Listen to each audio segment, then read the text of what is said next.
ఈ వీడియోలో గురుత్వ కేంద్రం యొక్క నిరూపకాలను ఎలా కనుగొనాలో నేర్చుకుంటాం. దీనిని ఇంగ్లీష్లో కోఆర్డినేట్స్ ఆఫ్ ది సెంట్రాయిడ్ అని అంటారు.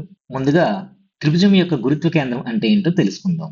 ఒక త్రిభుజంలోని మధ్యగత రేఖల మిలిత బిందువును గురుత్వ కేంద్రం అంటారు. ట్రయాంగిల్ ఏబిసి అనే ఒక త్రిభుజాన్ని తీసుకుందాం.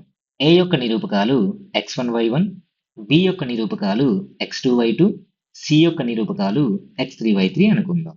ఇప్పుడు మధ్యగత రేఖలు అంటే ఏంటో చూద్దాం.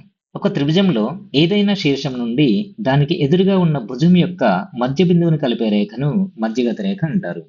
ఇది BC భుజం యొక్క మధ్య బిందువు. ఇది AB యొక్క మధ్య బిందువు. ఇది AC యొక్క మధ్య బిందువు. ఈ రేఖ శీర్షం నుండి మధ్య బిందువును కలుపుతుంది. కాబట్టి దీనిని మధ్యగత రేఖ అంటారు. చూడండి, ఈ రేఖ ఏ బిందువు నుండి BC యొక్క మధ్య బిందువును కలుపుతుంది. కాబట్టి ఇది ఒక మధ్యగత రేఖ. అలాగే ఈ రేఖ B బిందువు నుండి AC యొక్క మధ్య బిందువును కలుపుతుంది. ఇది మరొక మధ్యగత రేఖ. ఈ రేఖ C బిందువు నుండి AB యొక్క మధ్య బిందువును కలుపుతుంది. ఇది ఇంకొక మధ్యగత రేఖ. అంటే త్రిభుజానికి 3 మధ్యగత రేఖలు ఉన్నాయి. మీరు గమనించినట్లయితే ఈ 3 మధ్యగత రేఖలు ఒక బిందువు వద్ద కలుస్తున్నాయి. దానినే గురుత్వ కేంద్రం అంటారు. గురుత్వ కేంద్రాన్ని G అనుకుందాం. ఈ త్రిభుజాన్ని ఇక్కడ తీసుకుందాం. గురుత్వ కేంద్రానికి ఒక ప్రత్యేక నియమం ఉంది. అదేంటంటే త్రిభుజంలో గురుత్వ కేంద్రం ప్రతి మధ్యగత రేఖను 2:1 నిష్పత్తిలో విభజిస్తుంది.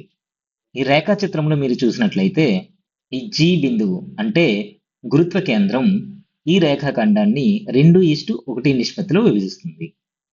ఈ రేఖాఖండాన్ని కూడా 2:1 నిష్పత్తిలో విభజిస్తుంది. అదేవిధంగా ఈ రేఖాఖండాన్ని కూడా 2:1 నిష్పత్తిలో విభజిస్తుంది. ఈ మూడింటిలో ఒక మధ్యగత రేఖను తీసుకుందాం. అలాగే గురుత్వ కేంద్రం యొక్క నిరూపకాలు x, y అనుకుందాం. మనం ఇప్పుడే చూసాం, గురుత్వ కేంద్రం మధ్యగత రేఖను 2:1 నిష్పత్తిలో విభజిస్తుంది. కాబట్టి ఈ రేఖాఖండం 2 యూనిట్లు అయితే ఈ రేఖాఖండం 1 యూనిట్ అవుతుంది. G బిందువు యొక్క నిరూపకాలు x, y కనుక్కోవడానికి విభజన సూత్రం ఉపయోగించాలి. ఇక్కడ విభజన సూత్రం ఉపయోగించాలంటే మనకు ఈ 2 బిందువుల యొక్క నిరూపకాలు తెలియాలి. ఈ బిందువు మరియు ఈ బిందువు, ఈ 2 బిందువుల యొక్క నిరూపకాలు తెలియాలి. అలాగే ఈ రేఖాఖండాన్ని G బిందువు విభజించే నిష్పత్తి కూడా తెలియాలి. మనకు ఒక బిందువు తెలుసు మరియు G బిందువు ఈ రేఖాఖండాన్ని విభజించే నిష్పత్తి కూడా తెలుసు. అయితే రెండో బిందువు తెలియాలి. అంటే ఈ బిందువు తెలియాలి. ఈ రెండో బిందువు తెలిస్తే G బిందువును కనుక్కోవచ్చు. ఈ బిందువును M అనుకుందాం. ఈ M అనేది BC రేఖాఖండం యొక్క మధ్య బిందువు. ఈ విషయాన్ని ఇదివరకే నేర్చుకున్నాం. ఇప్పుడు మధ్య బిందువు యొక్క సూత్రాన్ని గుర్తు చేసుకోండి. ఈ 2 బిందువులను సరాసరి చేస్తే మధ్య బిందువు వస్తుంది. BC రేఖాఖండం యొక్క మధ్య బిందువు M కాబట్టి M of x, y equal to x2 plus x3/2, y2 plus y3/2.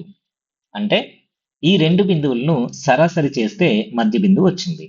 ఇప్పుడు మనకు ఈ 2 బిందువులు తెలుసు, వాటి రేఖాఖండాన్ని G బిందువు విభజించే నిష్పత్తి కూడా తెలుసు. కాబట్టి ఇక్కడ విభజన సూత్రాన్ని వర్తింపజేసి G యొక్క నిరూపకాలను కనుగొనవచ్చు. ఈ అంశాలన్నీ కలిపి ఒక రేఖాచిత్రం గీయండి. A మరియు M అనే 2 బిందువులు ఉన్నాయి. వాటిని కలుపుతూ ఒక రేఖాఖండం ఉంది. ఈ రేఖాఖండంపై G అనే బిందువు ఉంది. ఈ రేఖాఖండాన్ని G అనే బిందువు 2:1 నిష్పత్తిలో విభజిస్తుంది. మనకు A మరియు M యొక్క నిరూపకాలు తెలుసు. A యొక్క నిరూపకాలు x1 y1, M యొక్క నిరూపకాలు x2 plus x3/2, y2 plus y3/2. ఇప్పుడు విభజన సూత్రానికి కావలసిన అన్ని అంశాలు ఉన్నాయి. G బిందువు ఈ రేఖాఖండాన్ని 2:1 నిష్పత్తిలో విభజిస్తుంది. AG/GM చేద్దాం. AG/GM ఎంత అవుతుంది? AG అంటే చూడండి, ఈ రేఖాఖండం, దీని యొక్క పొడవు 2 యూనిట్లు మరియు GM అంటే ఈ రేఖాఖండం, దీని యొక్క పొడవు 1 యూనిట్. కాబట్టి AG/GM ఈక్వల్ టు 2/1 అవుతుంది. దీనిని M/N అనుకుందాం. ఇప్పుడు విభజన సూత్రం ప్రకారం G of x, y equal to mx2 plus nx1/m plus n, my2 plus ny1/m plus n. ఇక్కడ మీరు గమనించినట్లయితే సూత్రంలో తీసుకున్నవి capital X1, X2, Y1, Y2. మనకు ఇచ్చిన బిందువులను capital X1 Y1, capital X2 Y2 అనుకుందాం. Capital X1 Y1, capital X2 Y2 అంటే ఈ రెండు బిందువుల యొక్క XY నిరూపకాలు. A యొక్క X నిరూపకం క్యాపిటల్ X1 అవుతుంది. A యొక్క Y నిరూపకం క్యాపిటల్ Y1 అవుతుంది. అలాగే M యొక్క X నిరూపకం అంటే ఇది మొత్తం X2 అవుతుంది. M యొక్క Y నిరూపకం అంటే ఇది మొత్తం Y2 అవుతుంది. ఇక్కడ క్యాపిటల్ లెటర్స్ మరియు స్మాల్ లెటర్స్ వీటి యొక్క తేడాను అర్థం చేసుకోండి.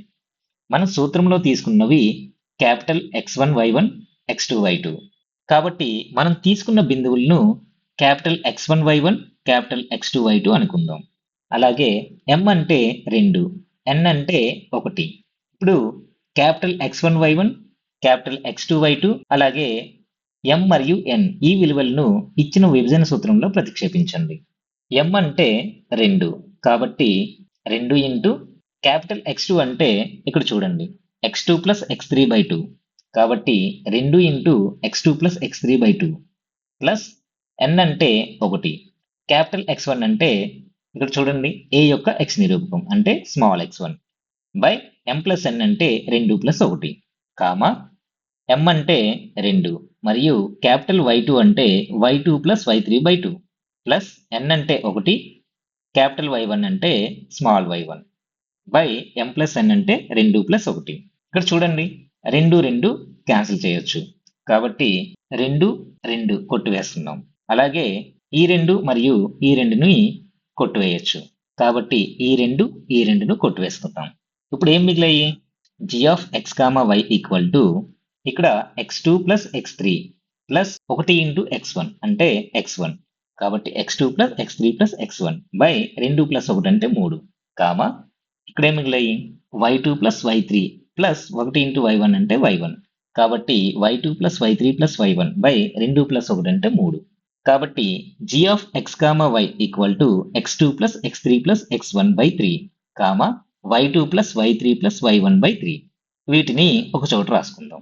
ఏమొచ్చాయి? g of x, y equal to x2 plus x3 plus x1 by 3 comma y2 plus y3 plus y1 by 3 వీటిని ఒక క్రమంలో రాసుకుందాం.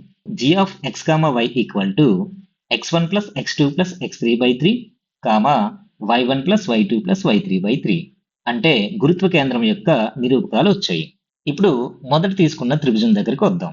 ABC అనేది ఒక త్రిభుజం మరియు G అనేది గురుత్వ కేంద్రం అయితే గురుత్వ కేంద్రం యొక్క నిరూపకాలు g of x, y equal to x1 plus x2 plus x3 by 3 comma y1 plus y2 plus y3 by 3. ఈ వీడియోలో మనం ఏం నేర్చుకున్నాం? ఒక త్రిభుజంలోని మధ్యగత రేఖల మిలిత బిందువును గురుత్వ కేంద్రం అంటారు. గురుత్వ కేంద్రం యొక్క నిరూపకాలను ఎలా కనుగొనాలో నేర్చుకున్నాం.